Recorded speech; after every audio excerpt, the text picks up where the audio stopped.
નમસ્કાર દર્શક મિત્રો, જનરપન ન્યૂઝમાં આપનું સ્વાગત છે। હું છું આપણો મિત્ર કંચન પરમાર। આવો સાંભળીએ આજના મુખ્ય સમાચાર। વડોદરાના હની રોડ પર આવેલ વિજયનગર L3ના ફ્લેટની છત પડતા દોડધામ। છત પડતા નીચે પાર્ક કરેલા 3 થી 4 વાહનો દબાયા। L3ના ફ્લેટમાં કુલ 12 મકાન આવેલા છે। બનાવની ગંભીરતા જોતા ફાયર બ્રિગેડ તાત્કાલિક ઘટના સ્થળે આવીને કાર્યવાહી હાથ ધરી। સદસ્યને કોઈ જાનહાનિ થયેલ નથી।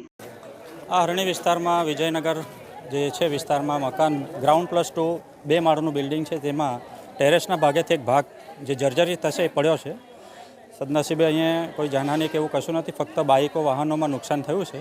અને વડોદરા ફાયર બ્રિગેડના control room through Panigate fire station વોચરૂમમાં જાણકારી મળતા તરત જ પાણીગેટ ફાયર સ્ટેશનની ટીમ અહીંયા ઘટના સ્થળે પહોંચી ગઈ અને આ જે બિલ્ડિંગમાં જે રહીશો હતા એમને સ્થળાંતર કર્યા કાઢ્યા અને હાલ ફાયર બ્રિગેડની ટીમ અત્યારે કામગીરી કરી રહી છે। આગળ શું કાર્યવાહી થશે હવે આ ફ્લેટમાં? આ જે બિલ્ડિંગ છે એ માટે નિર્ભયતા શાખાને જાણ કરી આ બિલ્ડિંગનું જે સ્ટ્રક્ચર સ્ટેબિલિટી કેવું છે એ એમના દ્વારા ચેકિંગ કરી નિર્ભયતા શાખા ડિપાર્ટમેન્ટ જે છે એ એમનો નિર્ણય લેશે। આપનો પરિચય સર?